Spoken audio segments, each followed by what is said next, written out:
The small town of Montgomery, Vermont wears a quiet mask. White steeples, winding roads, and snow-laced mountains paint a postcard-perfect picture. But the truth, as we've learned, is rarely that picturesque. On March 19th, 2004, Brianna Maitland vanished without a trace. Her car was found backed into an abandoned barn, the rear end embedded into the wall like a warning. We've already walked through her last day and peeled back the layers of her personal life. Now we descend into the part of the story that makes small-town authorities squirm, the world of drugs, debts, and the dangerous people who don't like to be talked about.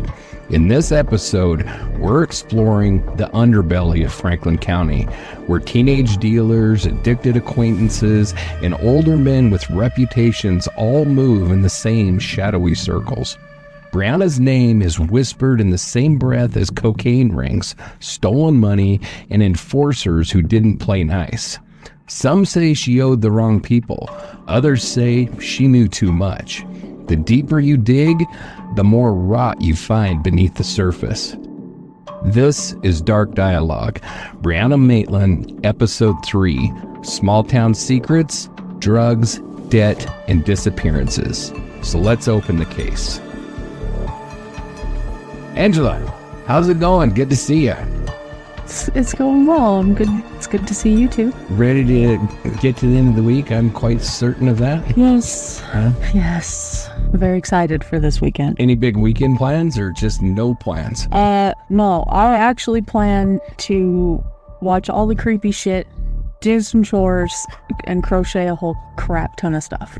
Are you gonna watch the creepy shit that I've recommended like 70 times? I need to know the stuff that we're not watching together so I can watch it separate. Which does remind me, I have everything in place for the new show that we have to work, so... Yes, I need to know what to watch without you, and yes, that will go on my list. Perfect. But I am alone this weekend-ish, and no one to stop me from watching the creepy shit, so that's what's happening. Nice. It sounds like a good weekend. Yeah. Good. So, I feel like this episode might warrant something stronger than coffee. I have my Ativan on board, so I apologize. Well, I apologize now for you should be ready to go then. I am ready, but random weirdness will ensue. Well, that's okay. We're used to that. That's true. That's true. So you ready to jump feet first into this? He remembered. I almost could do a cartwheel, so let's just go. Let's get after it then. So, welcome to Dark Dialogue, the podcast where we unravel the shadows of the human mind and dive deep into the mysteries that haunt small towns and big cities alike. I'm your host, John. And I'm your host, Angela. And alongside John, as always, we're here to explore the stories that keep you up at night. Tales of disappearances, deception, and the darkness that sometimes lives right next door. Each episode, we examine the cases that refuse to be forgotten, unanswered questions, overlooked evidence, and the lives left in limbo. We speak for the missing and the silenced.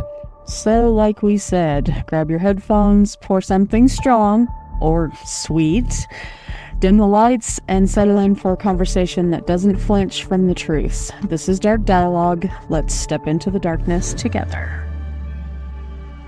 So we started with episode number 1, where we kind of got the lay of the land. We learned about Brianna and stuff like that. Then we talked about the timeline and everything that led up to her disappearance and the weird-ass shit that was at the scene, the crazy way that the car was found, all that kind of stuff. So this week, we have to talk about the whole drug aspect of this case. It doesn't really matter if we believe it, don't believe it.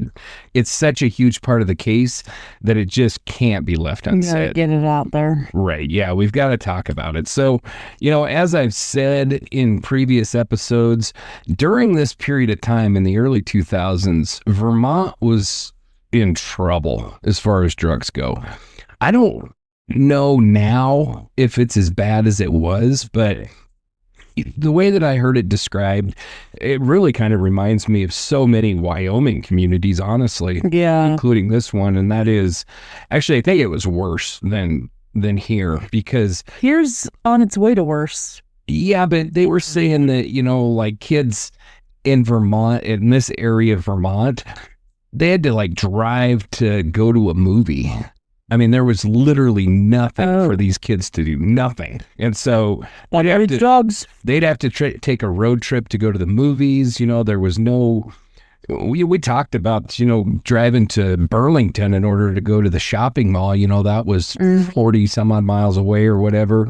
You know, they said that they'd have to drive over an hour to go to a live concert, which that kind of fits with pretty much everywhere in Wyoming, with the exception of maybe Casper and Cheyenne, but possibly Gillette.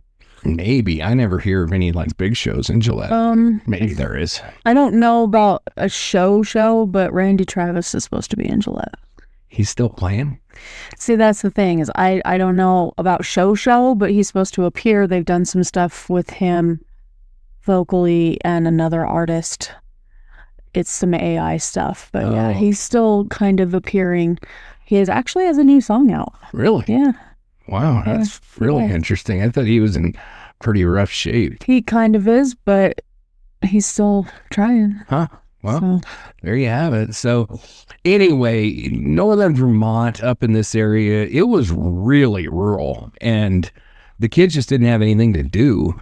And so any place you have a market, somebody's going to come and fill that market. Yeah. And that's kind of what happened here. So we have the two pieces of shit that I've talked about, I think, on every episode. And unfortunately, their names just continue to come up in her case over and over again. And that's Ramon Ryans, who went by the name Street, and Nathaniel Jackson, who went by the name Lowe. Such ridiculous names, too. And they always are. They are. So, I don't know. But, so these two asshats, and we'll be talking about as much about their history as I was able to find, which was damn little. But they're both from Queens, New York, and they come up into this area just to deal crack. And they found themselves... Yeah, they found themselves a pretty big market up there. So the kind of the lay of the land is pieces of shit like these guys go to these small towns, make friends with the kids, get them hooked, and then supply them. That's kind of the business model. Get them feeling like no one else cares about them as much as they do. And yeah, exactly. Whatever. I mean, they're way... They don't fit in anywhere but here. Yeah, they're way better profilers than the FBI. It's disgusting. By far. So it might be that, but they're able to spend a very little bit of time with like a high school or college age kid and figure out what they're missing and what they need, and then offer it to them, whether it be friends, acceptance, excitement, whatever the case may be. Douchebags like this are really good profilers. Yeah. I mean, that's one of the reasons that John Douglas went and interviewed Ed Kemper, because he's a really good profiler. The pieces of shit in this world recognize other pieces of shit and are able to profile them quite well. So these guys are no different. They went up, they profiled these kids, they got them addicted to crack, and then, they have a huge customer base. So, and there's other players in this community that we'll be talking about: Stephanie Machia, Timothy Powell. There's a whole list of names that we'll be talking about. But so I really wasn't able to link Ryans and Jackson to a larger organization. I think that they were linked in some way. And we know that there are some pretty large and structured gangs in the New York community, be it the Bloods or the Crips or the Latin gangs or whatever. But I wasn't able to tie these two dipshits to a gang like that specifically. Okay. So it's possibly they weren't gang related. It's possible that they weren't necessarily gang members, but had ties to gangs like that. Yeah. It's supplying them. Yeah, I mean, very likely you have somebody that's supplying these douchebags, that's part of a large organization that would be linked to. And it might not be one of the gangs I mentioned. It might be some shit I've never even heard of. Who knows? Well, you've heard of more than me, we learned. So, I don't think that takes a whole lot, though, because I think you've only heard like two. So, This is true.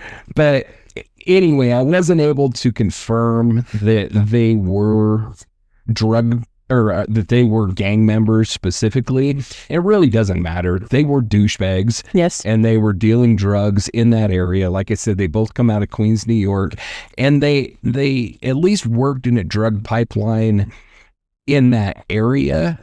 Now, whether that pipeline went ahead and moved drugs farther up north and into Canada and stuff, I have my suspicions.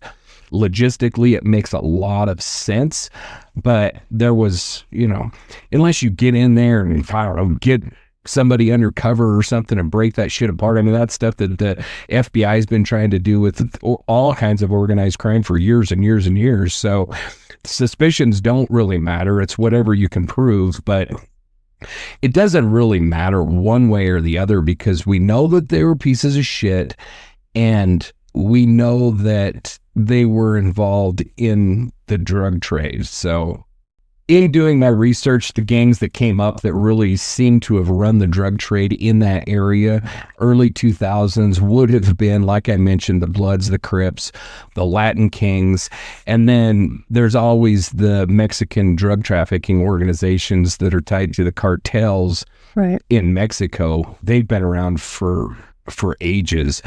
And then there's just local unaffiliated groups or individuals. Is all you need is a contact that's a supplier, and then you buy your shit from them and you mark it up and you sell it to somebody else, and that's just kind of how it works. So it seems to have been a really strong market for these guys. So they moved up there and they rented this house on Reservoir Road, which was kind of a farmhouse that they were living in at the time. And it was a party house. So they'd throw parties out there. All these kids, Brianna was known to go to parties at that house. Seems like pretty much all of these kids would go to parties at that house. So no doubt that their main products were marijuana, obviously, and then crack cocaine. Whether they moved any other kind of drugs or anything during this period of time, I really wasn't able to find that out. There seems to have been a presence of like meth and that kind of stuff, and pretty much anywhere where you find crack cocaine, you're going to be able to find pretty much anything that you want. Yeah. So I don't know. And, like in that community, so often is the case that if they move into an area and they're dealing crack, but they know that they've recognized that 4 or 5 different kids love meth and are strung out on meth, then they're going to start looking to get their hands on some meth too. So they don't leave money on the table. No, they're going to supply whatever the demand is. So Ramon Lyons, who will be referred to as piece of shit number 1, and has been referred to as piece of shit number 1. I couldn't find hardly shit about him. I know that he grew up in Queens, New York. Other than that, I really have no idea. Is he still alive? Unfortunately, yeah, the piece of shit's still kicking around somewhere, as far as I could tell, but I think so. And it seems like he relocated to Vermont with Nathaniel Jackson, specifically to sell drugs. It seems like that was the reason for the move. Okay. How they identified that market, I really don't know. But during this period of time, and probably still, these city organizations were looking to branch out into the more rural areas. They're always trying to extend their reach, grow their customer base, sell more shit to more kids. So I don't think that it was any different now than it is any different then than it is now. It just is the nature of the beast. Okay. So this piece of shit moves up there with Jackson. They rent the house on Reservoir Road, which was in Berkshire, Vermont, approximately 10 miles from Montgomery. So we've got all these tiny little towns, and they're all just kind of crammed together. So it seems like every time we talk about somebody else, we talk about a new little town. Yeah. But Like I said in the beginning, he went by the name Street, and I think it was like East or K Street or E Street or some letter Street. It's probably where he grew up as a kid or some shit like that. I don't know. But don't they like do? I'm about to show how drug illiterate I am, and I'm proud of it. Thank you very much. But isn't it like they call K special case ketamine or something? Oh yeah, they have different drugs. So maybe it's like his drug of choice is the letter.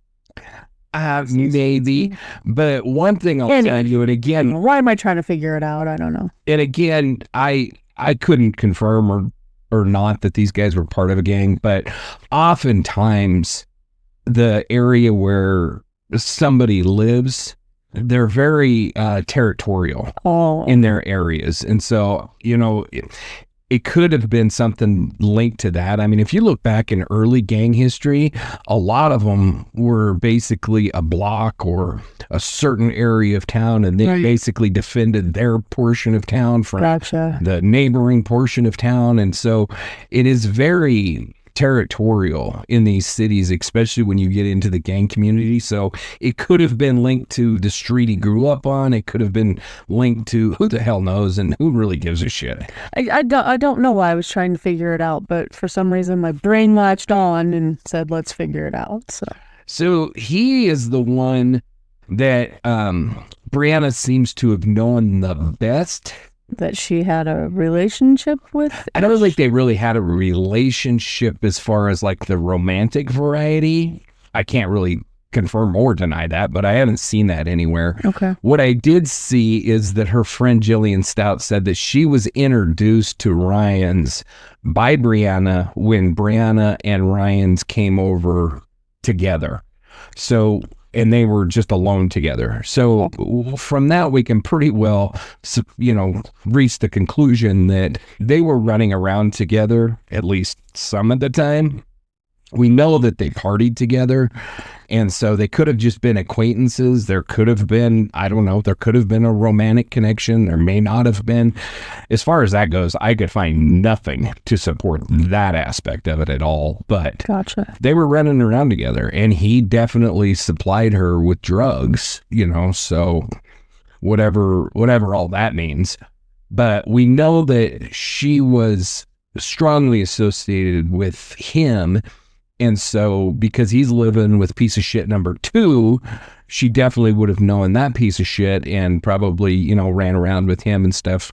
Although maybe they didn't spend time alone together, they definitely would have known each other, right? Without a doubt. And so, both of them left this area. So Ryan's, after the whole thing with Brianna went down, I mean, the worst thing that can happen for a drug dealer is everybody in town starts suspecting them of killing somebody. Right. In which case, the cops are going to be looking very hard at them. And we'll be talking about it, but, shortly after this, and I mentioned it before, so it's not like it's a cliffhanger or anything, that Bruce received an anonymous tip that Brianna was being held in the basement of their house. And so the cops, quote unquote, raided it.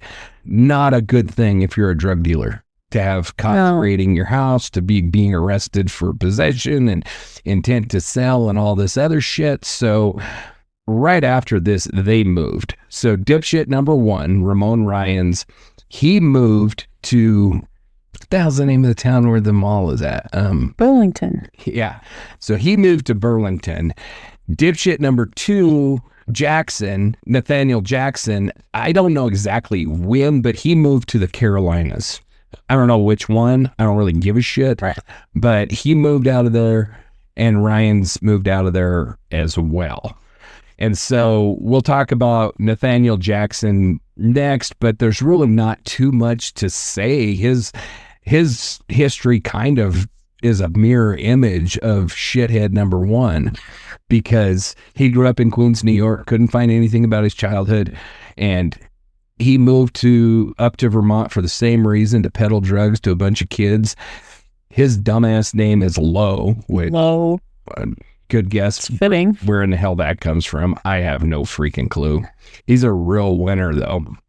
And then everything else pretty much mirrors that. They peddle drugs up there for this duration of time. And then when the heat got too hot, basically, they both got the hell out of there.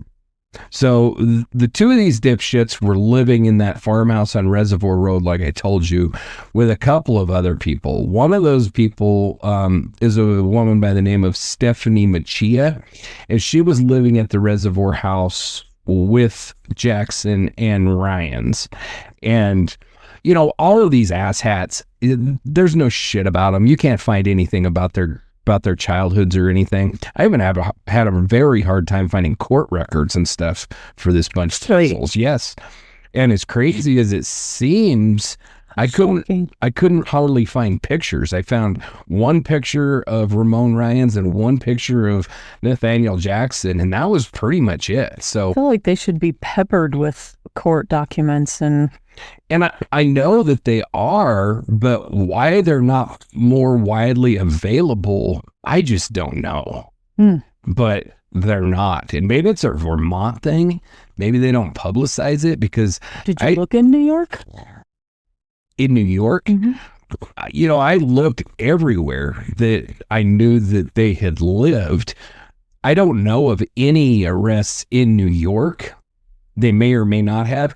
And then the other problem that I have is Nathaniel Jackson is a pretty freaking common name. Yeah. And so you end up wading through a whole shit ton of them. And Ramon Ryans is just kind of like, there's just nothing there. There's just nothing about this douchebag. It just doesn't exist. With everything that he's been affiliated with and the shit that has gone down around him, it's very, very surprising. But, you know, you can find him in like Reddit threads and that kind of shit and a lot of conversation surrounding the Brianna Maitland case. But as far as finding official documents, there ain't hardly shit, which really, really surprises me. Because usually you're able to pretty easily find court documents. They're publicly available, almost always. So it's usually not that too difficult to find them, but it's different here with this whole bunch of ass clowns. It's way different. So anyway, Stephanie Machia was living with Ryans and Jackson, and she was also involved in the whole drug trade. And she would have been an acquaintance of Brianna too. They likely knew each other through that local drug scene. And like I said before, Brianna attended several parties at that house. So Stephanie would have been present at that. So they would have known each other. But other than the anonymous tip that come in that led to the search of the house on Reservoir Road, there really isn't much else. And that kind of just linked everybody in that house to her murder. Right. But, you know, there was never anything that could ever be found to corroborate any of that kind of stuff. So I have no idea where her current whereabouts are. I don't know. And, you know, that was kind of dissolved into nothing. Well, and the truth of the matter is that, you know, people like this, if she got out of the drug scene, if any of them got out of the drug scene and cleaned their life up and everything, they would have a bigger presence. Mm-hmm. Usually, you know, you'd be able to find Facebook pages and shit like that from them. But if they're just crackheads that are freaking, you know, high on the street, nobody's gonna know. And so there's just not a lot of information about any of these asshats. And then the fourth one that we need to talk about is a guy by the name of Timothy Powell. He was also living at the Reservoir Road house. I'm not going to say all of the same things all over again with him because it's pretty much all exactly the same. He would have known Brianna. He was living there. But I couldn't find really anything about his childhood or how he grew up or what happened to him after all of that. So I really have no freaking clue. What I do know is that in April, I think it was April 14th, Bruce gets a phone call, an anonymous phone call that says that Brianna is being held at the farmhouse on Reservoir Road.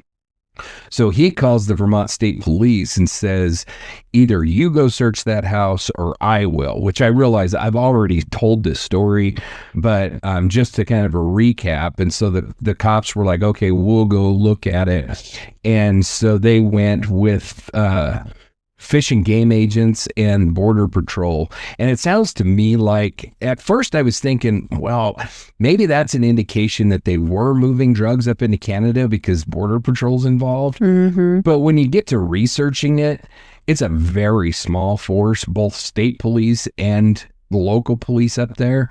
And so it's pretty common for them to call in Fish and Game agents and Border Patrol as backup on something like this, just to put enough bodies on the ground to do something like this. So they went to the house on Reservoir Road, I believe on April the 15th, and knocked on the door. And dipshit number one and dipshit number two said, yeah, come on in, do a search. We ain't got her. So they went in, they did the search.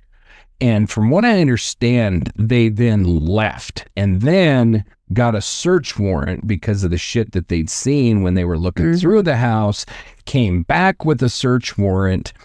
That's when they arrested everybody. And so it sounds like pretty much everybody just made a plea deal. There wasn't huge charges out of this.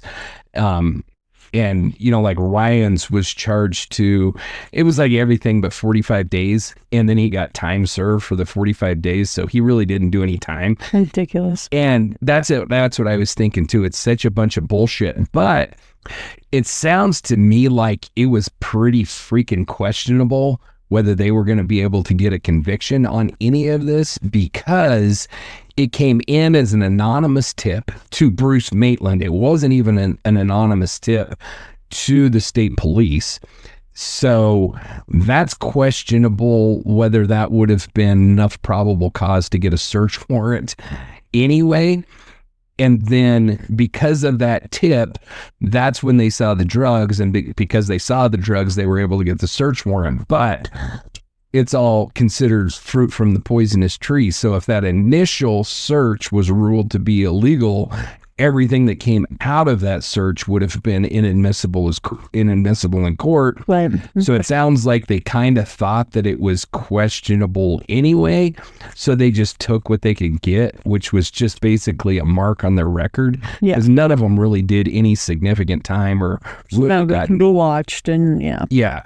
And none of them really got into any kind of serious trouble. And like I said, Ryan's, I think, got the most, and he got a suspended sentence. So they pretty much did nothing. Poor guy. So yeah, it was a little bit of a joke, but when you dig into it, it kind of makes sense why it played out that way.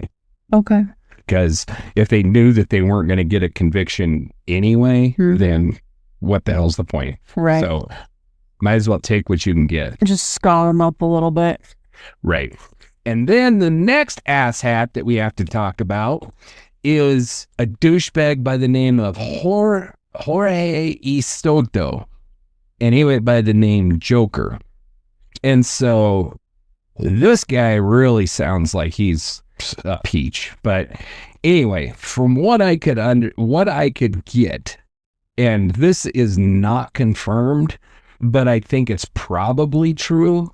And that is that he grew up in Puerto Rico. And while in Puerto Rico, he saw his mom dragged out of the house in front of him and executed in the street.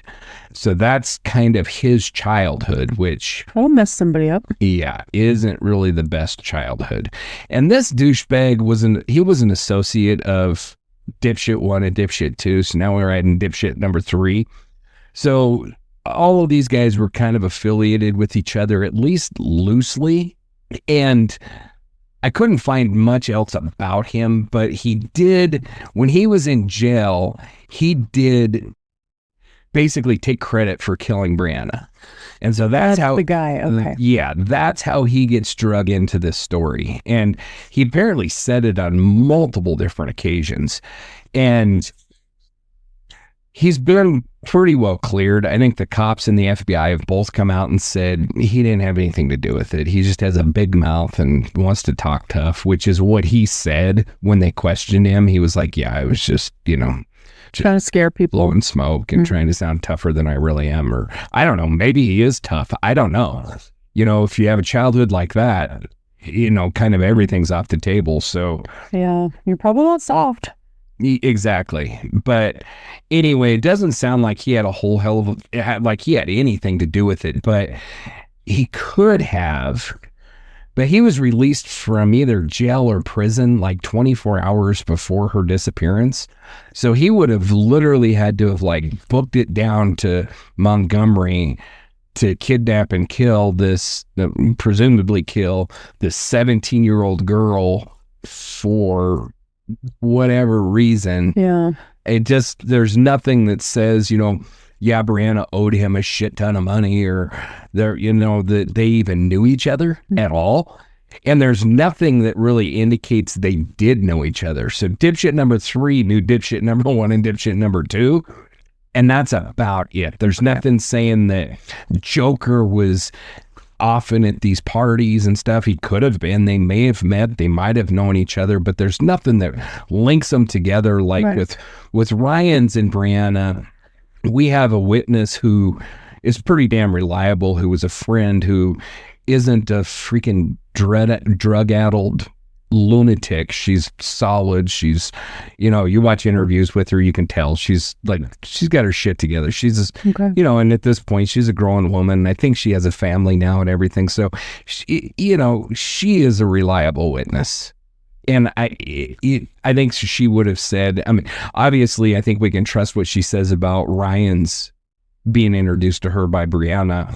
She probably would have said, oh yeah, Joker, that dipshit. Yeah, she was running around with him too. But there's nothing like that ties this Joker clown to Brianna in any way, other than him having a really big freaking mouth.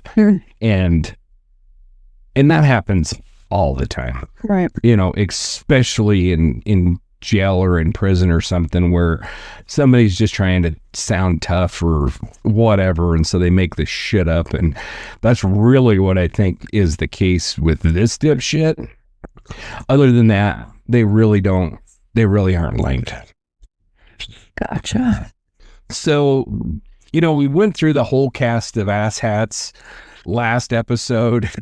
We're kind of doing it again this episode, but for a little bit of a different reason. Okay. And so the other one would be Michael Stebbins, which, if you remember, in last week's episode, we talked about him being the boyfriend of Keely LaCroix. Oh, Brianna, quote unquote, spent time with when Keely was out of town.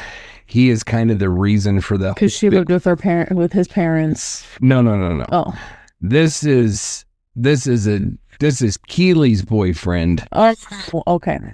At the time that this is why Keely punched Brianna, is because she apparently, and I did find out a little bit more about this. Apparently, Brianna stayed at his house while Keely was out of town. Okay. And that was the genesis of that whole big fight thing.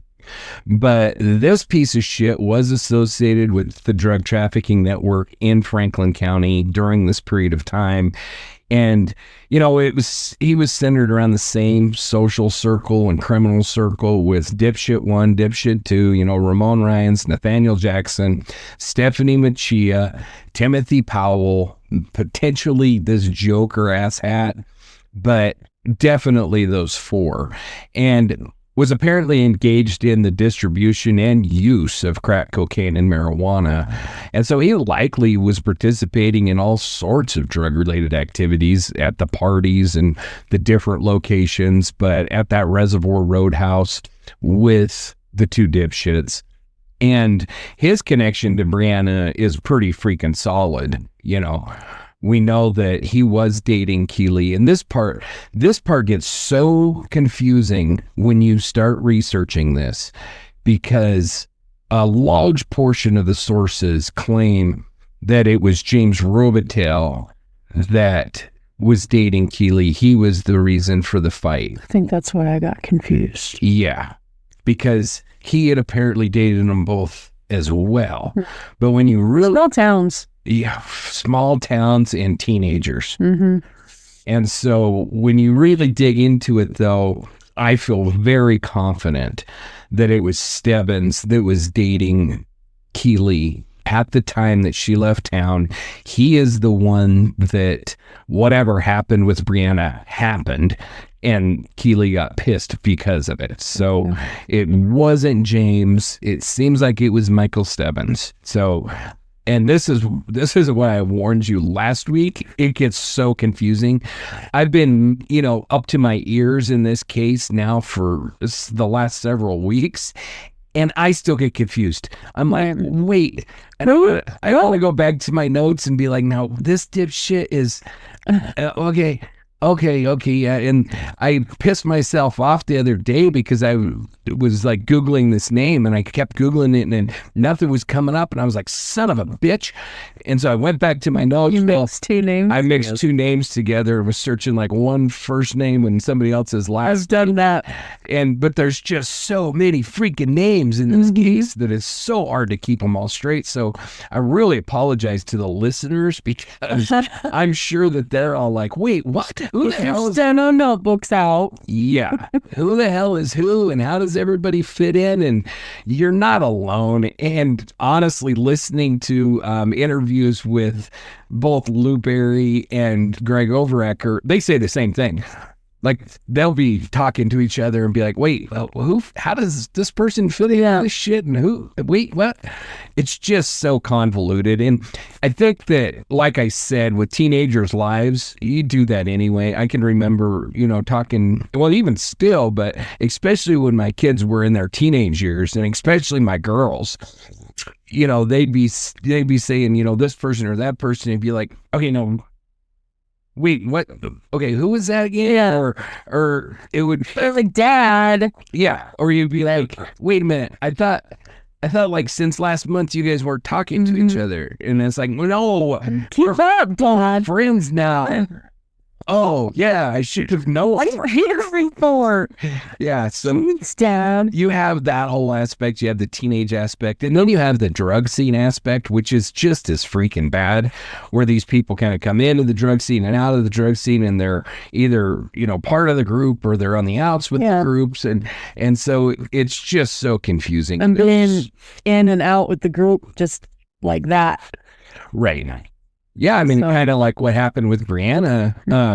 With everything that happened with Keely, she was kind of on the outs with at least her friend group.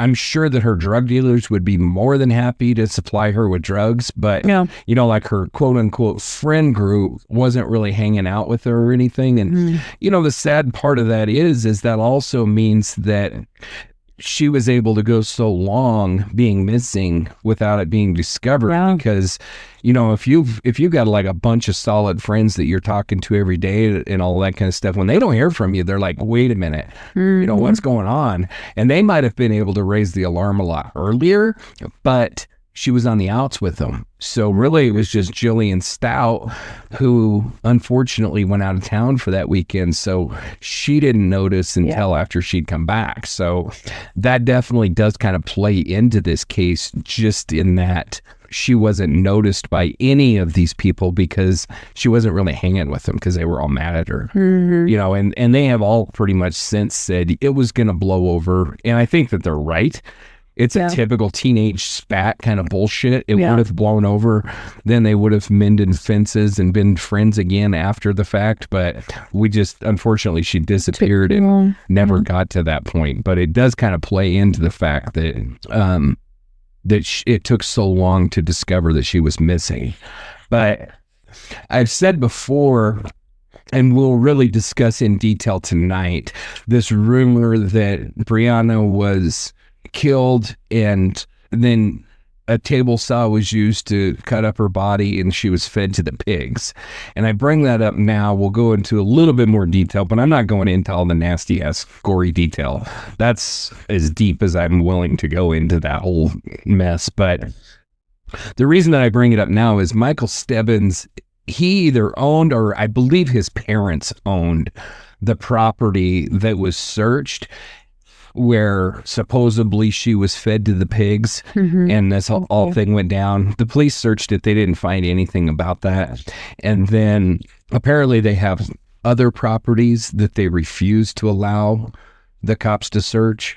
Whether that means something or not, we have no clue. Kind of screams something to me. It could.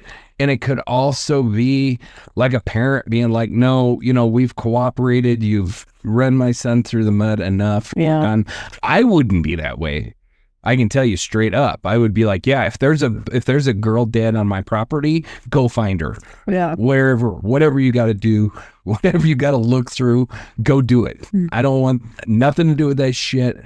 We got to get this girl found. Definitely. If there's a possibility she's on my property, then absolutely. But from what I understand, they didn't. They allowed the police to search one property, which was the manure pit location, and then reportedly refused access to any of their other properties that they owned. And, like you said, that definitely fueled speculation about their involvement. But that's all. Just speculation. Yeah. We don't know. It's just full shady. I agree. I think it feels shady too, and it is very questionable why you would refuse a search. And this kind of maybe goes to, I've said before, like if one of my kids kills somebody, I'm turning their asses in. So I'm not going to protect them from that shit. And maybe it stems from these parents have a different view. Like, if he did something, we don't want anybody to know about it. So no, you're not searching. Or they knew that he did something. Who the hell knows? Right. You can guess all day. It might mean absolutely nothing. It might mean everything. But True. Without more evidence, the cops cannot get search warrants for the property. You can't get a search warrant on a rumor. Yeah. And so... Well, everybody will be searched every day. Exactly. Yeah. Especially in groups like this, because you've got rumors floating around all the time. But I wasn't able to find any arrest records for Stebbins, and I wasn't able to find that he was ever incarcerated or anything. I couldn't find where he lives now or what happened to him. I really don't know. Okay. It's the same thing I'm going to say over and over again in this whole... Just start saying dittos. Ditto. Yeah, with this whole case. Because it just is what it is. But I think that we need to talk a little bit about Brianna's drug use, because it comes up a lot in this case, and we know that because of it, she's linked to the dipshits. And so there are claims out there that she was a drug addict. And I find that very questionable for several different reasons we'll be talking about. But we do know that she was more than willing to do drugs and to try drugs in at least social settings. And we know for a fact that she had experimented with crack cocaine, which is a big one. And we know that she smoked a lot of pot, but who didn't at that age? You know what I mean? I didn't. And, at that age, I didn't smoke a lot of pot. I certainly smoked pot, but I didn't smoke a lot of pot. But, I just mean that in that not every single person does, but yeah, it's as common as saying what kid didn't drink. Exactly. Yeah, there's those, but I didn't. I can, yeah. It's not uncommon, I guess is what I should say. It's very common for teenage kids, both men and to be trying stuff, girls and boys, to be experimenting with marijuana, with alcohol. When you get up into the crack cocaine, that's a bit of a bigger stuff for sure. But it sounds like, she was kind of playing with the big dogs. Yeah. But it sounds like she was more than willing to use it recreationally. And, I don't know if there were any other drugs, but those two were definitely confirmed. We know for a fact because her friends have said, yeah, and her original group of friends were concerned about her because she had started to experiment with these at least stronger drugs, you know. I don't know if that group of friends smoked pot on a regular basis or at all. I don't know. I don't know if, you know, she started smoking pot about the same time. It's really unclear.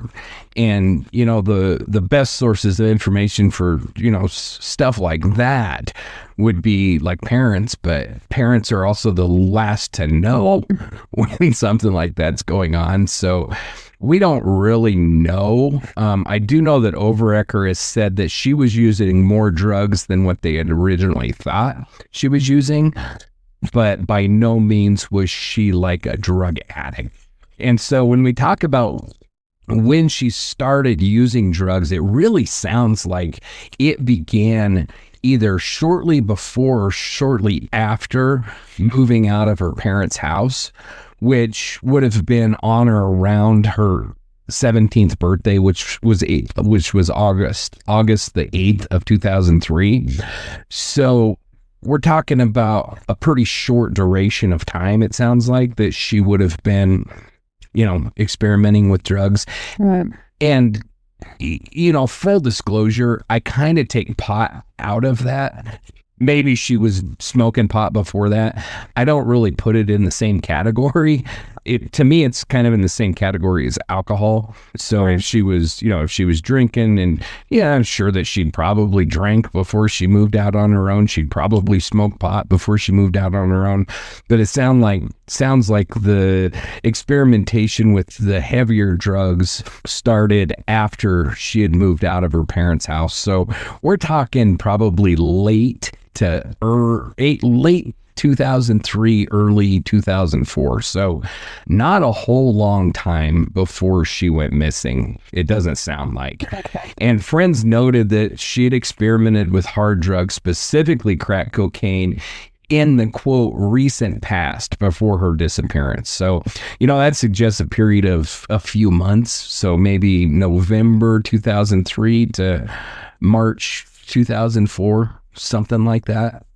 But her move to live with friends, including her friend Jillian Stout in Sheldon, and her unstable living arrangements definitely exposed her to a crowd that involved a lot of partying and drug use. And it would have been a real step up from your typical high school parties. You know, we're talking about a drug house where you're going to parties, and those are a lot different parties than, you know, a field party or something like that, you know. And then we have the physical altercation with Keeley, which happened in February, which we're not going to dive too deep into on this episode, but her close friends informed police that Brianna had experimented with crack cocaine, but they did not describe her as a heavy user or an addict of any kind.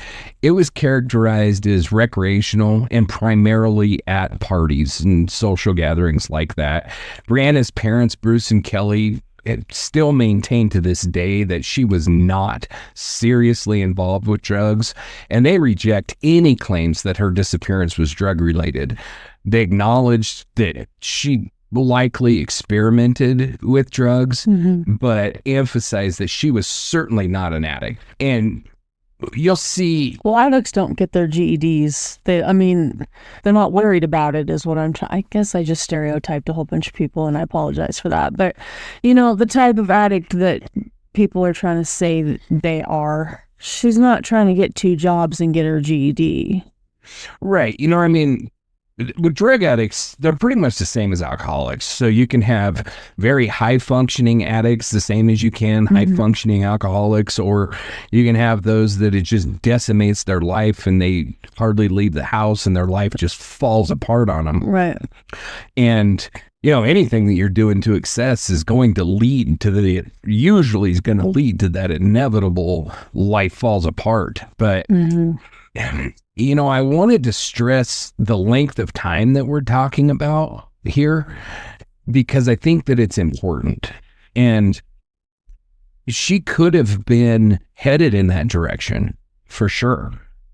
And had she not disappeared, who knows? From what I understand, the group of people that she ran around with is just exactly what you would expect from a group like this. Some of them are dead because they've OD'd or, whatever. Some of them got their shit together and, are now raising a family, married, all that kind of stuff. And some of them are like on the street, freaking strung out on drugs. And that's really what you would expect from a group like this. That's kind of how drugs work is, a certain percentage of them get hooked and it destroys the entire rest of their life. Then you're going to have a percentage of them that get hooked, but then are able to get clean and kind of get themselves cleaned up and move on with their life. And then you're going to have a certain percentage of them that die because of it. Yeah. And then you're going to have a certain percentage that it only ever was just a social type of thing. They did it a few times in school, and then once they got away from the crowd or whatever, they just never touched it again. So it's kind of all over the map, and there's no way to say what would have happened with Brianna. It could have been anything. But I do bring that up because it is possible, that she would have become a bad addict and it would have destroyed her life. It's possible, but I just don't see any indications during this period of time that that's where she was at. To your point, exactly what you said, she was working 2 damn jobs and going to school to get her GED, whether it was like a full-time GED program or part-time, I don't really know. It doesn't really matter because exactly like you said, somebody that's strung out on drugs is worrying about where they're going to get their next fix. Yeah. They're not worried about, are they going to pass their GED exam? And of own steam, too. It wasn't mandated by anything. So. Right. And from what I understand, she was eyeballing college. She was thinking about her future. That's just not the kind of shit you get from somebody that's strung out on drugs. Her ability to maintain that employment, her educational goals really suggest that her drug use did not significantly impair her daily functioning at all. And on the day of her disappearance, she appeared to be in good spirits. She met with her mom, whether it be for breakfast or after her test for lunch. We don't know for sure, but it doesn't really matter. We know that, like I said, she discussed college plans, which really contrasts with the behavior of somebody that's just deeply in the pit of addiction. Right. So we do know that the anonymous tip in 2004 alleged that Brianna was murdered by Ryans over a dispute involving, I think that the affidavit says, of course, the affidavit is not available public, but there's a lot of information out there on it. I think that was what the affidavit says is the dispute between Ryans and Brianna was over money that she had lent him to purchase crack cocaine. And that one is a really tough one for me to believe. Really tough. Because we're talking about a kid that had just started these 2 jobs. Yeah. And she was a dishwasher at one job and a server at another job. Yeah. So we're not talking about somebody that's rolling in the dough. Yeah. She's driving a 1985 Oldsmobile. Yeah. Which was a hand-me-down car from her grandpa. So we're not talking about somebody that's going to be able to pull out $1 or $2 or $10,000 and give it to a drug dealer to buy crack. But then you have the other side of that, and that is, okay, let's pretend for a moment that she did. Let's say she gave him $5,000. Okay, so he killed her? Yeah. What sense does that make? Exactly. Was she going to go to the cops and say, I gave him $5,000 and he won't give it back? What are the cops going to say? This is a civil deal. We don't get involved in that. You're going to have to take him to court. You really think that this 17-year-old is going to take him to court? No. Or he just says, yeah, I took your money. Now get lost. Stop bugging me about it. You ain't ever seen that shit again. That's the way it would go down. Nobody's going to kill somebody because they owe them money. Yeah. That's even dumber than she ran up a drug debt. theory in my mind. And so I just find nothing in that. I don't even find a kernel of possible truth in that. I'm sure that something like that has happened, but I don't know of one. I mean, I can think of multiple different cases where somebody owed somebody money and they killed them so they didn't have to pay it back. But that was because it was a legal debt that the court would enforce. Okay. They could take them to court and say, you owe me money. Or another case that I can think of off the top of my head is this one guy bought like a mobile home park from another guy, and he was going to foreclose on it. So if they have something that they can lose out of the situation, then there might be a motive for murder. But we're talking about a 17-year-old girl and a crack dealer. What is she going to do to him? Yeah. She Nothing. doesn't have enough teeth to do anything. There's nothing. Legally, she's not going to go to the cops and say, I loaned you money for drugs. That would be as dumb as the bitch that called the cops to ask them to test her methamphetamine. Yeah. So I just think it's absolutely absurd. So the other part of that would be that she ran up a drug debt, which, we'll be talking about.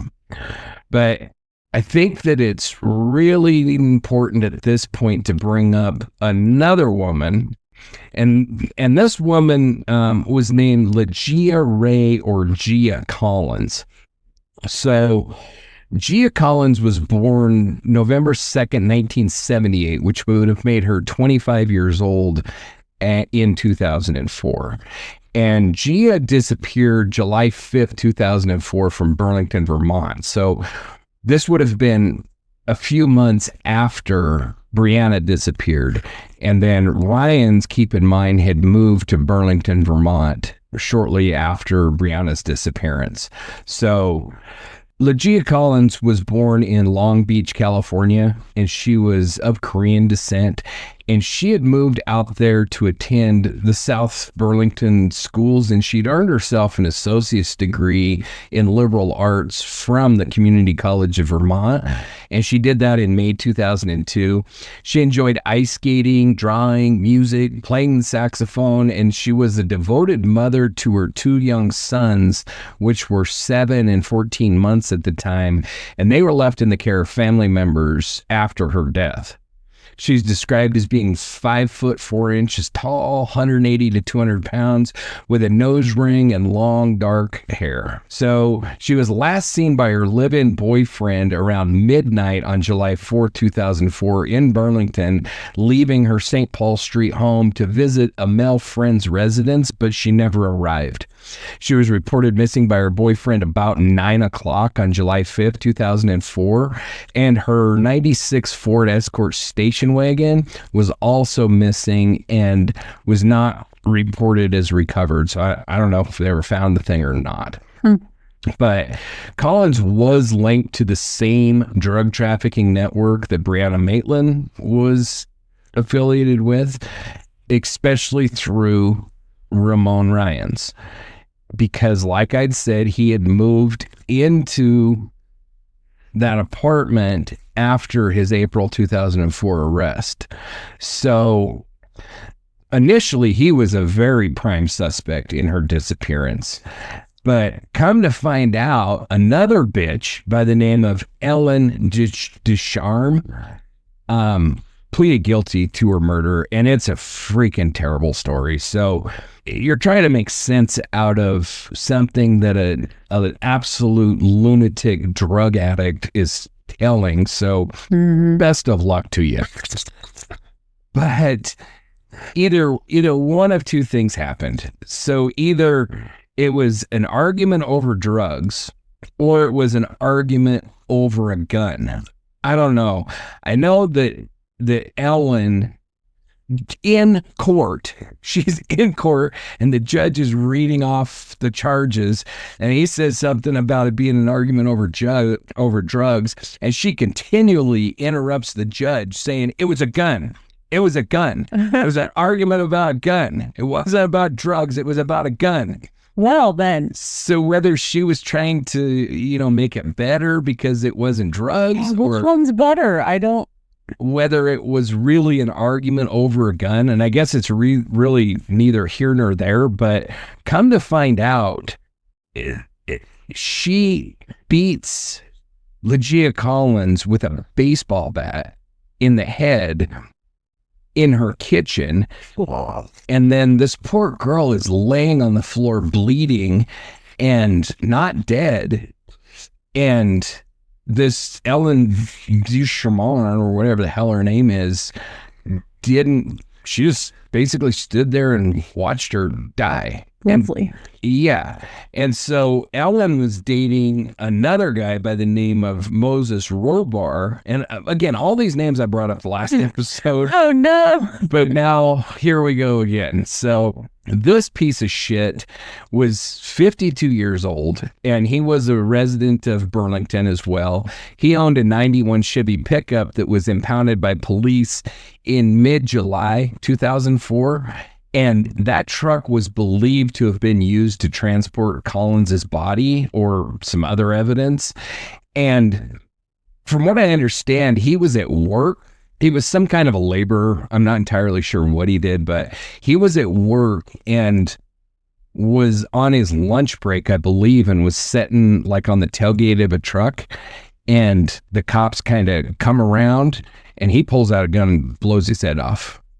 Oof. So he's dead. He commits suicide when the cops go to arrest him for his involvement in this murder.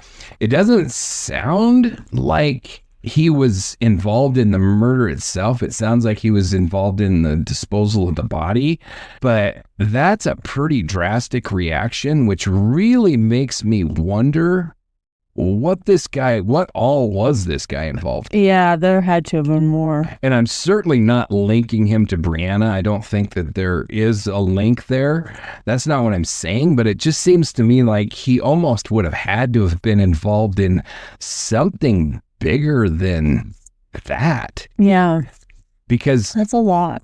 It's a lot. And from what I understand, Vermont's like really willing to let people out of jail and make all kinds of deals. And it's harder as shit to get anybody to actually be penalized for anything. So the likelihood that an accomplice to a murder would be able to work some kind of a deal, testify against his girlfriend, and maybe even walk seems pretty high. So it really just makes you go, I wonder what we don't know about this guy. If he had something pending somewhere else. Yeah. Who knows? We don't know. But he was the live-in boyfriend of Ellen Ducharme and was an acquaintance of Collins through the whole drug scene. So just like a little bit farther north in the Montgomery area, all these druggies are hanging out together. They all know each other. They're all cut from the same kind of cloth. And that includes his brother, Moses's brother, Daryl Robar, who was potentially involved as well, though details are sparse and totally unconfirmed. But Daryl is named in all kinds of information that I was able to find on Reddit and those kind of sites, but nothing official, no news sites or anything like that. And then we have Tim Collins, who was also potentially involved in her disappearance. I mean, you've got this whole bunch of these freaking drug people, and they seem that they're all... It's almost incestuous, I mean, they're involved in everybody else's stuff. And so anytime something bad happens with one, it's like they're all linked together. Mm-hmm. And in that aspect, it kind of would fit with the Brianna Maitland case. Whether she was killed over the drug thing or by any of these asshats or not, we don't know. But in my opinion, it took more than one person to pull off her disappearance. I don't think it could have possibly been a single person. So it took a group, or at least two, at the bare minimum two. And this group definitely does fit that anyway. So there's really no other specifics about the murder of Legia Collins, except her body was disposed of in a wooded area in Ripton, Vermont, which was approximately 40 miles south of Burlington. And then it wasn't found until August. And once it was found, then the coroner confirmed that she was killed by repeated blows to the head with a baseball bat, which was then confirmed in court records. And that she didn't die immediately. She actually laid at Ducharme's feet in her kitchen. And Ducharme, didn't call 911, didn't try to help, nothing. And Burlington police confirmed that the killing was tied to the drug trade, likely involving crack cocaine. The defense claimed that it stemmed from a fight over a gun, which, I already kind of said that it was not a robbery.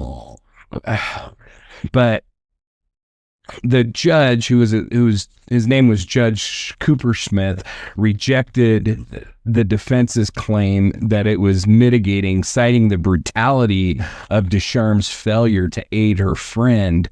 And then Collins's body was transported, likely using Moses's 1991 Chevy pickup, to the Ripton Forest, where it remained undiscovered for nearly a month. And then the blue 96 Ford Escort station wagon was missing at the time of her disappearance, and I couldn't find anywhere where it had been recovered. I don't know if it ever was or if it I have no freaking clue. So Ellen Ducharme pleaded guilty to second-degree murder in July of 2005, and she was sentenced to 25 years to life in August of 2005. And that the judge said that was based on the brutality and the failure to seek any sort of help or anything. Like we said, Moses Robar committed suicide. Timothy Cruz was named as an accomplice in some sources, but there's no record of any charges or any sentencing linked to this. And the same thing with Daryl Robar. He's mentioned as an accomplice, but I don't think he was ever charged. I don't think there was evidence to charge him. Whether he was involved or not, we have no clue. And then Ramon Ryans was not charged in Collins's murder. And so we just don't know. Okay. We know that it was part of the same drug scene, but outside of Ellen Ducharme, we don't know who was involved. But Ellen Ducharme, then I think that her son was going to get arrested. And so she said, if you arrest my son, I'll never tell you what happened to Brianna. And then she gives this affidavit saying that she is the reason for the whole Brianna was killed, taken to a hog farm, cut up with a table saw, and fed to the pigs. That all came from Ellen Ducharme in an attempt to keep her son from being arrested. Right. But there were several things in that affidavit that the police were able to prove just simply were not possible. And it sounds like she changed her story a number of different times. And so I don't really think that we can put any stock whatsoever into that theory. Right. Okay. Because of who it's coming from and the reason for it. Right. She's trying to broker a deal. Say anything, yeah. For her son. But so like I said before, with this whole group of asshats and their drug dealers and everything, the two theories that have come up, which I've already mentioned, were that Brianna either one, racked up a huge drug debt, or two, she loaned them money and they killed her for it. And so, in so many of these cases, so many of them, when somebody goes missing or something, it comes out that there's a drug angle to this case. There's a drug. I hear it all the time. And so I did a little bit of digging into just, how prevalent that really is and how likely you are, if you're a drug user, how likely you are to be a victim of homicide. So in the United States, drug-related homicides constitute less than 1% of all drug-related deaths. And, like debt-specific murders, somebody that gets killed because they owe a debt, is even considerably smaller than that. So, and I found a 1981 New York study that indicates that 42% of homicides at that time were drug-related, but with only 50 total homicides. So that's only 21 cases that were used in that study, which isn't a very large sampling to say much at all. So the Collins murder is one of the very few documented drug-related homicides in 2004 in Vermont. No other cases in the region explicitly cite drugs, and especially not drug debt, as any kind of a motive. And then when you go globally, it's even a smaller percentage. So it's not like it's hard to come up with specific numbers and say, this percentage of people gets killed because of a drug debt, because it's really not reported. It's almost impossible to find those kind of things. But all the research that I did, it really shows that murders over drug debts are very rare, constituting a small fraction of all the drug-related homicides. And the drug-related homicides are less than 1% of all the drug-related deaths. So we're talking about considerably less than 1% of people that are killed because of a drug debt. Okay.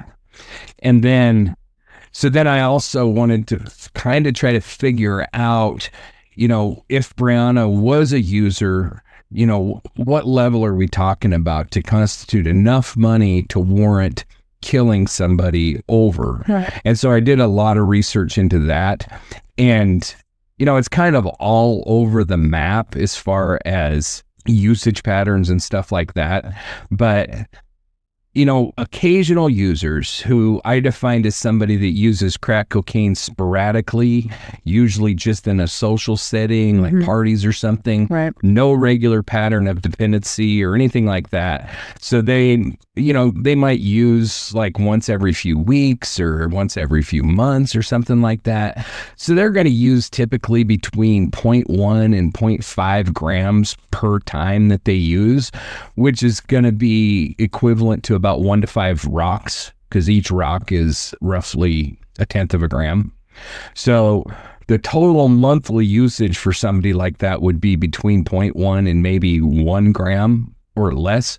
So it's very infrequent. The cost of crack in 2004 was between $10 and $50 a gram, just depending on where you were at. So a person like that would run up. Your Google search is insane now. My Google search. What's he doing? Yeah, if the FBI ever searches my computer, they're gonna determine that I'm definitely a serial killer. This freaking lunatic is all I said is murder and drugs, and he's an electrician. Case closed. Yep. I'm never gonna let that go. Oh, I know. I wouldn't expect you to. So a user like that, an occasional user, would spend anywhere between $20 and $100 a month using. Okay. And that really is the category that I think Brianna slips into. So we're not talking about a great deal of money. Even $100 a month, in the grand scheme of things, it's not that great. The next category would be regular users, which I defined as users that use crack cocaine consistently, weekly, or at least bi-weekly, with some psychological dependence, but not necessarily like a daily user that's suffering from a severe addiction. Their usage is going to be about double, about 0.5 to 2 grams per session, or 5 to 20 rocks spread over a weekend or maybe multiple days. So a typical week's worth of use would be 1 to 5 grams. Monthly would be 4 to 20, which would run them between $160 and $800 a month. So in 2004 money, that's getting up there where it's difficult for somebody to pay for their drugs, but you're still going to have to go a lot of months before you've racked up enough money for somebody to kill you over. And then with chronic users that are using crack daily, or at least almost every day, they're going to have significant physical and psychological dependence. Yeah. It's going to impact their daily functioning. I think we can easily say that Brianna most certainly did not fit into this category. It's going to alter. Why was that word hard? It's going to alter their physical appearance, and the last known pictures of her in a stereotypical way don't have that alteration. Well, are you familiar with the picture of her? It's like a profile. She's in a red shirt, and it's kind of like a profile. It's probably the most famous picture of her. It's kind of everywhere, but she's kind of standing there. She kind of has a kind of a almost like a shit-eating grin on her face. You know, that was taken the night before she disappeared. So that's a very recent picture. And to your point, she's showing no physical indications of like drug dependent. And she just passed her GED that morning. So again, you know, I mean, we come back to that. So right. So, but a chronic user is going to use anywhere between 1 and 5 grams per day, or 10 to 50 rocks. And that's going to depend on each individual user, but that's going to mean that their total weekly usage is between 7 and 35 grams, monthly 30 to 150. It's going to run them anywhere between $2,000 and $10,000 a month. So now you're getting up into the neighborhood of a lot of freaking money, a lot of money. But from what I understand, from what research showed, this was way less common in Vermont due to the limited supply and the cost. You know, this is something you're going to see on the streets of New York or something like that. It's not. I'm not saying that somebody in Vermont couldn't develop a habit like this. I'm just saying that it's going to be difficult for them to maintain because there's just not that much crack available. To my knowledge, we've got like 2 crack dealers in the area, and they're working together. So you're basically going to just decimate their stock. Yeah. And then if those people wouldn't be considered crackheads, then the next, which I labeled as crackhead level users, which I defined as severe compulsive daily use with extreme dependency characterized by a total loss of control, social isolation, and significant health deterioration. And we all know these people. Well, maybe we all don't, but I damn sure have known some of these people, not necessarily on crack, because crack was just not a thing here, but with meth. Meth was, for sure. And it's going to be very similar, but these people are going to use between 5 and 10 grams more a day, 50 to over 100 rocks, and often in continuous binges that last days. They're pretty much high all the time. Is if they get their hands on it, they're high, and they're going to do anything they possibly can to get their hands on it, which means they're going to be using between 35 and over 70 grams a week, 150 to over 300 in a month, a lot. Which is going to run them between $10,000 and $20,000 a month. And these last 2 groups, the crackhead level and the chronic users, these are most certainly the ones that are going to resort to crime in order to fuel their drug habit, because there's no way they're going to be able to be legally making $10,000 to $20,000 a month, you know, working at the Whataburger or the Sonic or whatever. They're stealing from it, I guess. Well, that's what I'm saying. They have to be involved in illegal activity to be able to fund their drug debt. And this is even more rare in rural Vermont in 2004. It's likely that they wouldn't even be able to get to this level. They'd almost have to like go into New York City or something like that in order to be able to. They'd probably just end up on the streets in New York, honestly. And so that just kind of gives you an idea of the money that we're talking about. A lot of money. A lot of money for your chronic and crackheads. Yeah. But not a lot of money if you're talking about an occasional user who's using it maybe in social settings at parties and stuff like that. Yeah. I didn't see this reported anywhere, but my own personal feelings on this is that it's very likely that Ryans and Jackson were trying to get her hooked. So she may have not even been paying for it. They might have been offering it to her for free, because that's really common. Taking it out in trade. Yeah, or it's available at a party. That's very common with drug dealers is they'll bring it out at a party. It's basically like giving free samples of anything. Yeah. It's like Costco. They set up their little stations at the end of the aisle so you could try their wonderful hot dogs or whatever. Drugs at Costco. And that's basically what drug. Oh, meth is in aisle 3. Yeah, well, it's essentially what they're doing. Yeah. And then after a few parties like that, when they get somebody that really likes it, then they come back and then they start buying from them, become a customer, and then you have to get a membership, and it's just a big mess. It's a freaking nightmare. Yeah.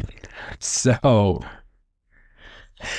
I'd smile a little bit and all this dark shit. So if we're talking about Brianna being killed for a drug debt, then I went through the usage and how much we would expect her to have been spending a month on it if she was spending anything. And then you got to ask yourself, okay, so how much debt are we talking about for somebody to warrant murder over, And so it really depends, because if it's like a personal relationship, then that number is going to be a lot smaller. If you owe your friend or somebody that they're probably going to start hounding you a lot quicker. If it's like organized crime or something like that, they're going to let that debt get a lot larger for obvious reasons. And consequences are better. Well, it's not only that, but a couple things. One is they're building a long-term customer and getting you good and solidly hooked. And then two, because it's not common to kill somebody over drug debt. That's why a large organization like organized crime or something like that is going to wait.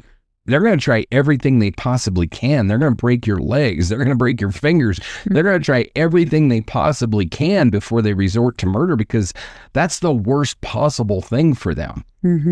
Unless they're making a statement, which I've mentioned before. But as far as just killing somebody because they're not going to pay you, it's not that freaking common, because you're never going to get paid then. Yeah.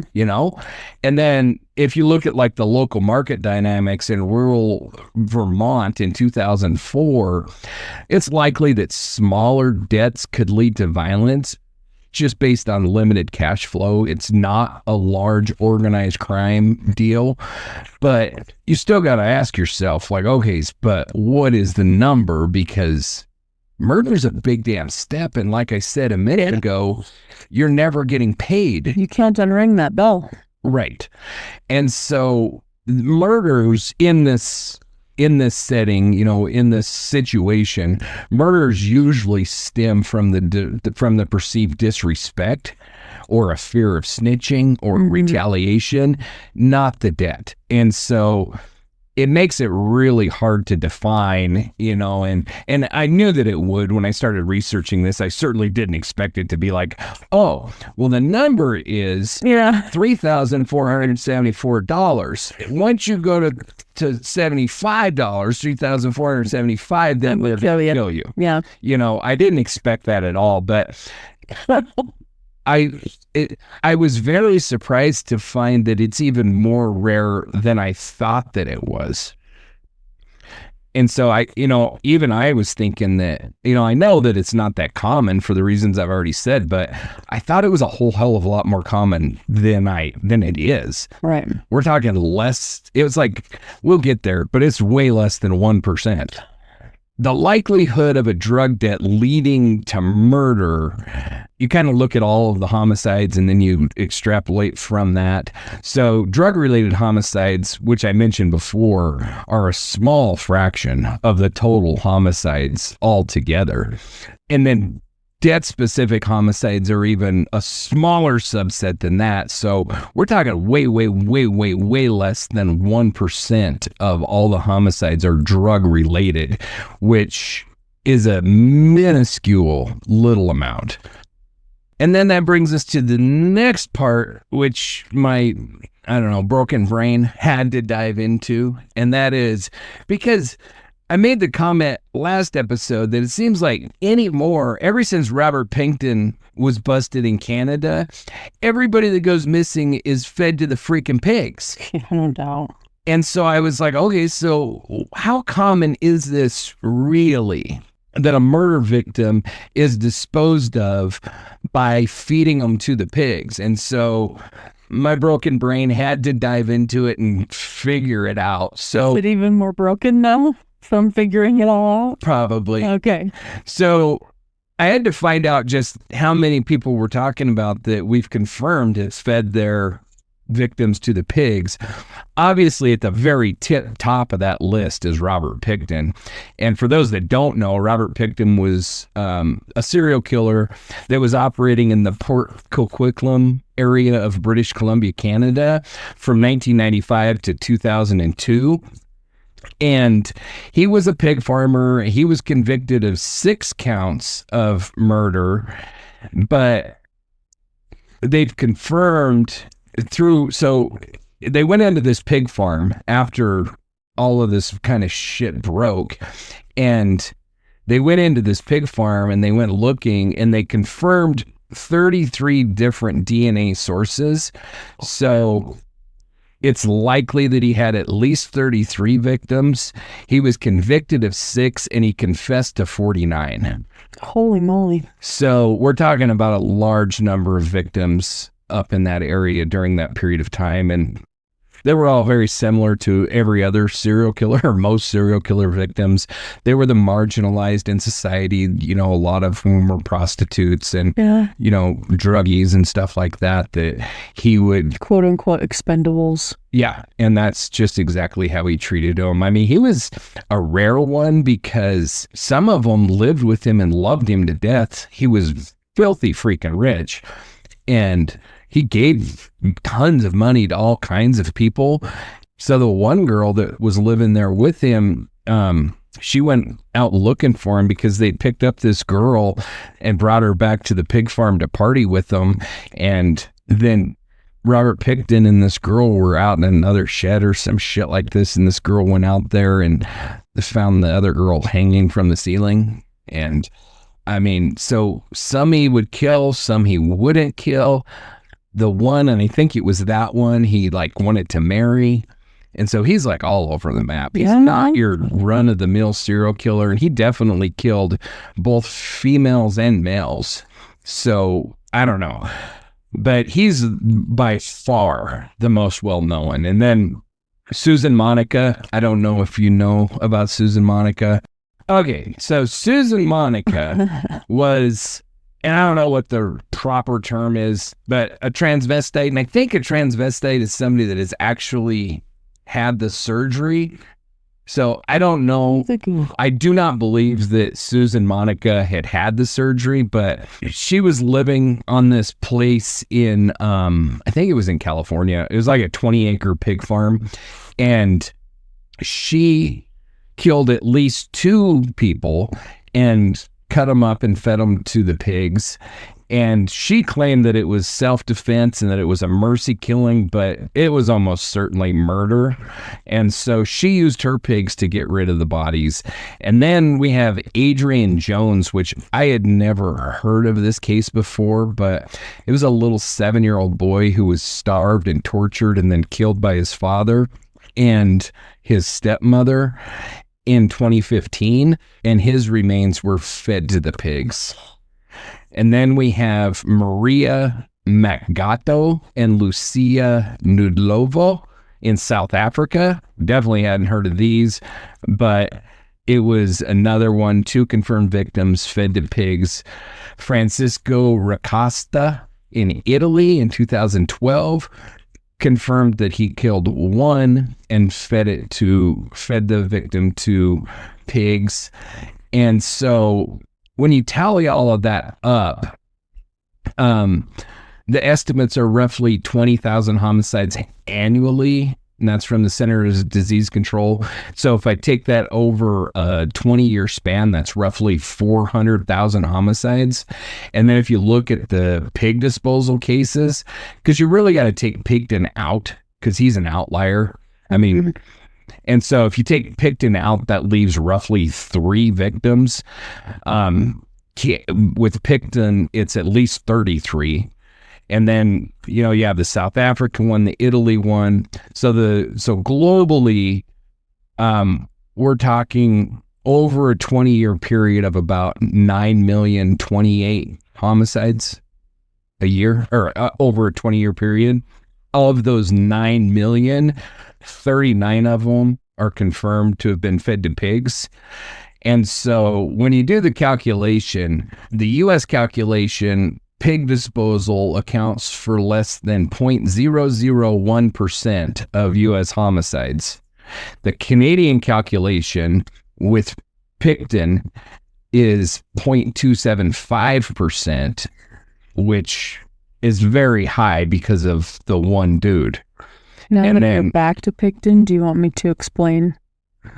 I was talking about Susan Monica. If you're shit, yes, I am. But yes, go for it. So, did Susan Monica actually decide, call me female? Yes. Okay. 100% transgender then. Transvestite refers to cross-dressing.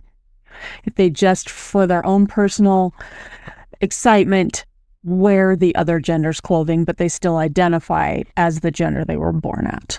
Okay. So she was transgender. Okay. All right. There you go. Learn some lessons. Thank you for that. Back to the crap. Okay, so then when we're talking about the likelihood of pig disposal as a method, there's some factors that you have to look at, and one is access to pigs. Like, how many people have a rural setting that is a pig farm where you can feed people to pigs? And granted, pigs will consume remains, but not instantaneously. It's not like, putting somebody through a tree chipper or something like that. I mean, it takes a little bit of time, but they're pretty voracious eaters. So as gruesome as it is to think about, it doesn't take as long as you would think it would, but it does take a little bit of a while. So globally, the likelihood of a murder involving pig disposal is about 0.00042%. So really, really, really small. It's extremely rare due to the specific conditions that are required. Like I said, the pig farm access, and not only a pig farm access, but a pig farm that's rural enough that you can, and nobody's going to be coming by for long enough that just knowing somebody that has a pig farm isn't enough, because the person that owns the pig farm is going to have to be involved in the disposal, because they're going to notice that somebody's feeding people to their pigs. Jeez. So it's so much less than 1% that it's a tiny little minuscule amount of people over the course of time. So although this comes up a lot, that somebody was fed to the pigs, you hear it all the freaking time, the likelihood is very small that almost nobody will. And I think before Robert Picton was arrested, you never heard about this shit at all.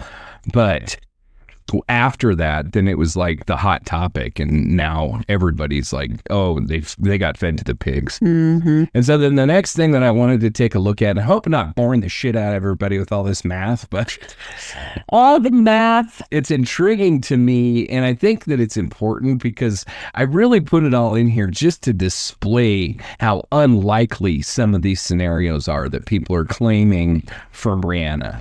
And so then the next thing I wanted to talk about was the risk categories of potential victims. So, and in coming up with this, you look at things like age, race, sex, their socioeconomic status, their lifestyle, situational factors, and So the first category is a very low risk category, which would be individuals with minimal exposure to violence, living in safe environments like rural or suburban areas with very low crime rates, maintaining very secure routines, locking their doors all of the time, avoiding nightlife, having very stable socioeconomic status. This is a category that typically includes older adults, over 65 years old, females, or those in low crime professions like office workers or retirees.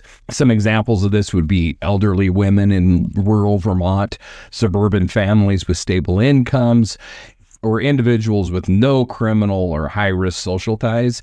And so for somebody that's in that very low risk category, their homicide risk is about 0.5 to 2 per 100,000, which means the percentage chance that they're going to be a victim of homicide would be between 0.0005 and 0.002. So very small chance. The next category would be the low risk category, which would be individuals with stable lives, but occasional exposure to moderate risk settings, urban workplaces, occasional nightlife.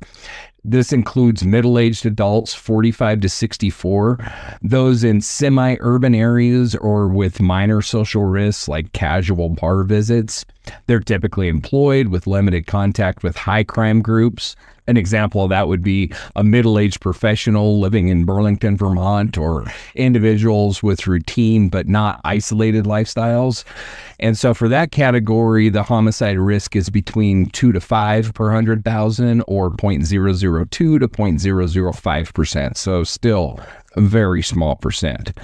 And honestly, the vast majority of us probably fall in one of those two categories, you know. And then you have the medium risk category, which would be young adults, 18 to 44, particularly females. Just past. Who venture into riskier settings like nightlife, urban areas at night, or have social ties to less stable groups. It may include students, part-time workers, or those with occasional exposure to crime-prone environments. Brianna Maitland at 17 attended parties with some unstable living arrangements. She would have fit into this group. Young adults in semi-urban settings with social exposure to nightlife. But even still, their homicide risk is between 5 and 10 per 100,000 or 0.005 to 0.01%. So still very small. Then you go into the high risk category, which is individuals in high crime environments with risky lifestyles, frequent nightlife, unstable housing, ties to criminal networks, not necessarily drug specific. This includes young males, racial and ethnic minorities, and those in urban high crime areas. So an example of this would be a young man in urban centers, individuals with criminal acquaintances, or those with unstable socioeconomic status. And their homicide risk is between 20 and 50 per 100,000 or 0.02 to 0.05%. And then we move into the very high risk category, which is individuals directly engaged in high risk activities. This is going to be your sex workers, gang members, or those involved in other criminal enterprises, or living in extremely high crime areas. And so, you know, example of that is exactly what I said, you know, a prostitute in an urban center, or a gang member, or a homeless person that's in a high crime area or something like that. But I found this very surprising. Their homicide risk is between 50 and 100 per 100,000. So even in the very high risk category, your risk of dying by homicide is still between 0.05 and 0.1%. So still way less than 1% chance that you're going to be a victim of homicide. So my conclusion from that was that it's very unlikely that Brianna was killed because of any sort of a drug debt. I don't think that we can discount these douchebags, but on the other side of the coin, I also can't say because they're douchebags, they have to be the ones that killed her. True. Statistically, you're way more likely to become the victim of somebody that you know well and are involved with than with definitely than with a stranger, but it's your risk of being a victim of somebody kind of goes up the better that you know them. We know that statistically, you're most likely to be killed by a close friend or romantic acquaintance. You know, those that are closest to us are the most likely to kill us. And so the farther away we get, the less, isn't it? It's completely jacked up, but it's the truth. And as we get farther away socially, then the risk of becoming a victim of them goes down as well. So it's completely backwards of the way that it should be. Yeah, that's weird. But, you know, hopefully I didn't bore everybody completely to death tonight, but I've found that I think that it's really important to discuss this in this way, because as you look into this case and you start doing the research, it's almost like everybody's already made their minds up that it has to have been Ryans and Jackson because they were pieces of shit. And you know me, I'm going to call them pieces of shit if they're pieces of shit. And so I'm certainly not saying that these are good guys or anything like that. They've been at least peripherally involved in her disappearance. They've also been, or at least Ryan's was peripherally involved in the murder of Legia Collins. So these are douchebags. They're worthless pieces of shit. But that doesn't necessarily make them killers. And if they were involved, and I'm certainly not discounting them because they may have been involved. Right. But if they were involved, I think it would be far more likely that, considering the setting, this odd way that her car was found backed in, you know, I would say that it would be very likely that it could be something similar to like the Crystal Reisinger case where Brianna had been sexually assaulted and was talking about going to the cops or something like that. And so they get rid of her so that she doesn't. The way that she disappeared, it doesn't really seem to feel like that for me. The other thing that I would think of with these pieces of shit, if they're involved, is not that she loaned them money. I think that's the dumbest freaking thing I've ever heard of. And not that she racked up this big drug debt that they killed her over. That's like the second dumbest freaking thing I've heard of. Just based on her age and the amount of time that she had, all the shit that we've been talking about, it's just not likely. Right. What would be more likely, in my opinion, is if her and Ryans were running around together, she saw something that she wasn't supposed to see. What that is, who the hell knows? But, you know, I think that we've seen something, we at least suspect something similar in the Candace Hiltz case, where she saw, you know, a druggie paying off law enforcement. You know, if she saw, I don't know, somebody farther up the chain that she wasn't supposed to see, or she saw them hurt or kill somebody else, or she, whatever, who the hell knows? We could theorize about what she's seen all day, but I think it would be far more likely that she saw something that would be a threat to them than she owed them too much money. Right. That to me just seems a little bit ludicrous. But when I first started digging into this case, I was convinced that it was tied to these two shitheads. And the more that I've researched it, the less convinced about that I've become.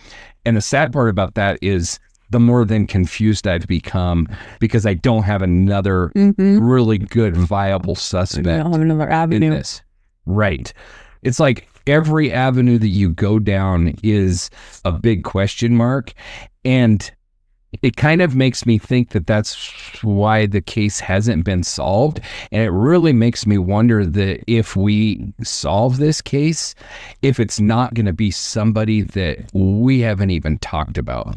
I went through this whole freaking list of names last week. I went through a big portion of the names this week, and it wouldn't surprise me if it's like Bob Jones. And you're like, who the freaking hell is Bob? Well, we don't know, but we found DNA that makes us know it was Bob. And everybody's scratching their heads like, how in the hell does she even know who this? It wouldn't surprise me if it was something like that. Yeah. You know, it wouldn't surprise me if... Very well might be. Yeah. It wouldn't surprise me if it was somebody that become fixated on her at her job. The one thing that kind of is a hang up for that is she hadn't worked there that long. And, you know, there is no, that I know of, there's no reports of like stalking behavior or anything like that. But I did learn this week that her car was broken into twice shortly before this at KJ's Diner, I believe. Not saying that it's related at all, but it's interesting. And it does then make me kind of wonder a little bit more about that stalkery type person. Yeah. You know, who knows? She was a very beautiful young girl, you know, so it's possible that some freaking weirdo got just infatuated with her at one of her jobs or something. You know, that's always a possibility. Yeah. But this one's a lot harder for me. It's probably the hardest one that we've researched so far because the more I know, the less I know. That's terrible. It's freaking awful. Yeah. But I think that, honestly, I think that the private investigators are kind of in the same boat. They're like, and they know this shit way better than I do. Right. They've been at it and one correction that I do need to make, and I'm glad I thought of it, is last week I kind of made it sound like Lou Berry had been on this investigation almost as long as Greg Overecker. In truth, he's like 10 years later. Oh, okay. So Greg Overecker has been on this since like 2006, so not very long after. And then Lou Berry quite a bit after that. So I just wanted to clear that up. But... how dare you? I know, how dare I get some shit wrong, huh? Dad blasted John. But, you know, I don't think that, well, I know for a fact that they don't. I think they have their suspicions, just like all of us do, you know, but I don't think that they're like locked on, like, you know, again, with like Crystal Reisinger's case, I feel very confident. We'll be covering that for the listeners that don't know, but her case in particular, I feel like we know exactly who killed her. It's just a matter of finding her body and the evidence to prosecute. But in Brianna's case, everybody's got a theory. You know, and I'm sure we're going to post these videos and we're going to get comments like we did on the Maura Murray video from somebody that knows exactly what happened. Nobody knows exactly what happened. And if you do, then you need to be in jail. You need to be talking. Well, you need to be in jail because you've been hiding this. You're either involved or you've been hiding this information for freaking 20 years. So you're a piece of shit. But, you know, I get a kick out of that because then you see that when you're researching these cases, when you get on the Reddit threads and you start seeing them and people are interacting and everybody knows. Everybody knows exactly what happened. Yeah. Ironically, what everybody knows is completely different and couldn't all be true at the same time. So that tells me everybody must be wrong because there's no possible way everybody can be right. Makes you want to jump in there and say, then why haven't you solved it if you know? Exactly. Well, is this an open case? Exactly. If you know. And I do get a kick out of the two private investigators, Lou and Craig, because they'll say, oh yeah, we've gone through so many investigators that will come and say, you know, they'll come and this happened with Bruce before Greg came around and Bruce and Kelly were pretty much done with it by the time Greg come up because these people would come and they would say, yeah, we can solve this, you know, just tell us everything that you know and we'll have it solved. And then a week later, they're like out because I don't know. I have a freaking clue. And this idea that I misspoke.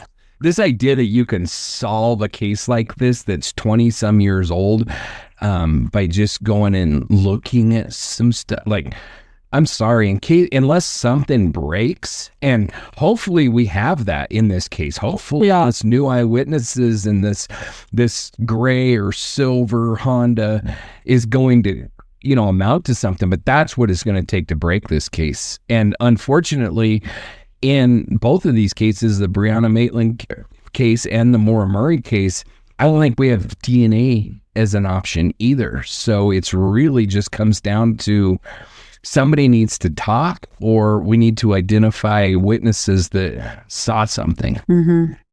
So with that, the deeper that we go into Brianna Maitland's story, the more tangled that it becomes. Drugs are part of that tangle, whether as a peripheral influence or something more central. Brianna was young, independent, and struggling in ways that left her vulnerable. We know she was experimenting. We know she had friends who were deep in it, selling, using, running with people whose names come up again and again in conversations that get real quiet when law enforcement walks in. But here's the thing. Using drugs doesn't make someone disposable, and it doesn't mean that they deserved what happened to them. It's true that drug involvement can increase someone's risk of being a victim of violent crime. There's hard data behind that, but it doesn't guarantee that's what led to her disappearance. Sometimes it's just a red herring. Sometimes it's just one layer in a much more complex reality. People like Ryans and Jackson, yeah, they're what you'd call walking cautionary tales. Worthless asshats, to be blunt. They've said some vile things. They've been tied to shady dealings, and yes, they've been investigated extensively. Some might argue too extensively, to the point where other leads may have been overlooked, while everyone focused on these two like they were the end-all answer. That's where we want to raise a red flag, not to defend these pieces of shit, but to remind everyone that tunnel vision kills cases. If we lock in on one theory because it's convenient or because it checks some of the ugly boxes, we risk missing the truth altogether. And there are other plausible scenarios, ones that have nothing to do with drugs, that may be even more likely than the underworld narrative. Was Brianna a target of someone older, someone dangerous, someone who saw a girl without a safety net and took advantage of that? Was it someone she trusted or someone just passing through? In truth, we don't know. And that's the hardest part, but we owe it to her not just to chase the loudest theory, but to chase the right ones. Wherever it leads, how uncomfortable it gets, because until the truth comes out, every path deserves light. And Brianna deserves more than silence.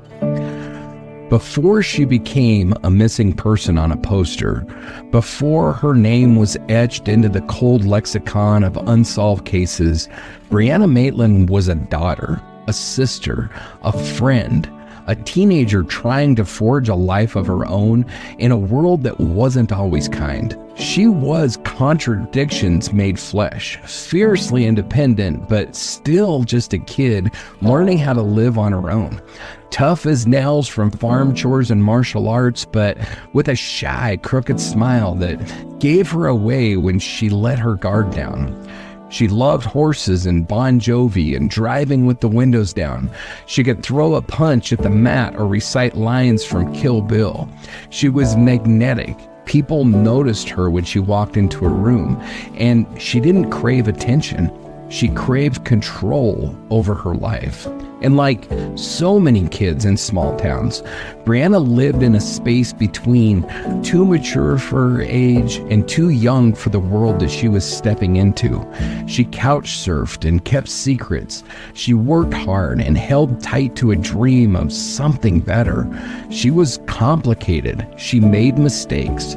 She trusted the wrong people sometimes, but she was trying. She is not the rumors that followed her. She is not the worst choices of the people she knew. She is not just a mystery. Her name deserves more than to be passed around in online forums and true crime gossip. Her memory is more than the cracked barn where her car was found and the grainy photo of that crooked bumper. Her life, though short, mattered. Brianna Maitland was real, and she was ours. We don't know who took her away or why, but we do know what she deserves: truth, justice, and to be remembered for who she was, not just how she left.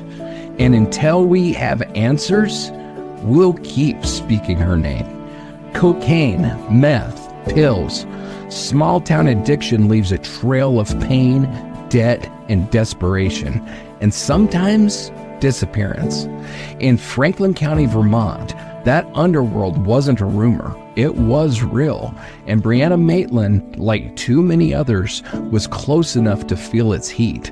But proximity isn't proof. Being young, being vulnerable, even being around drugs, it might raise risk, but it doesn't erase humanity, and it doesn't write the ending. We've heard the names Ryans, Jackson, others too toxic to speak in polite company. Some of them may know more than they're saying, but let's be clear. These men have been investigated, not cleared, but scrutinized heavily, and still no resolution. That means we have to keep all the theories viable, no matter how loud one might seem. Tunnel vision solves nothing. If we obsess over one angle, drugs, revenge, a bad debt, we risk missing the truth hiding in plain sight. Brianna may have been pulled into a world that she didn't fully understand, or it may be something else entirely. That car didn't just end up in the barn by coincidence. That night wasn't just bad luck. If you believe in what we're doing, if you want to help push the investigation forward, go to darkdialogue.com. There you can support us through Patreon or Ko-fi, adopt a victim like Brianna for focused research, or join the Dark Dialogue Collective. We're not here for entertainment. We're here to find answers. And if you know something, anything about Brianna's life, her social circle, that night at the Black Lantern Inn, or what could have gone down on Route 118, reach out. Email us at info@darkdialogue.com or contact Vermont State Police at 802-524-5993 or the FBI at 1-800-CALL-FBI. There's still a $40,000 reward for information that leads to Brianna. You can also send tips anonymously, and if you're scared, unsure, or don't know who to trust, reach out to us. We'll help you get it into the right hands. No judgment, no names. 17 years old, she passed her GED that morning. She had plans, and somebody took them from her. It's time to take that power back. Support, share, speak. Do not let this case fade into the background noise. There's still time for truth, still a path to justice. And until we find it, keep listening, keep digging, keep asking, and keep the dialogue alive.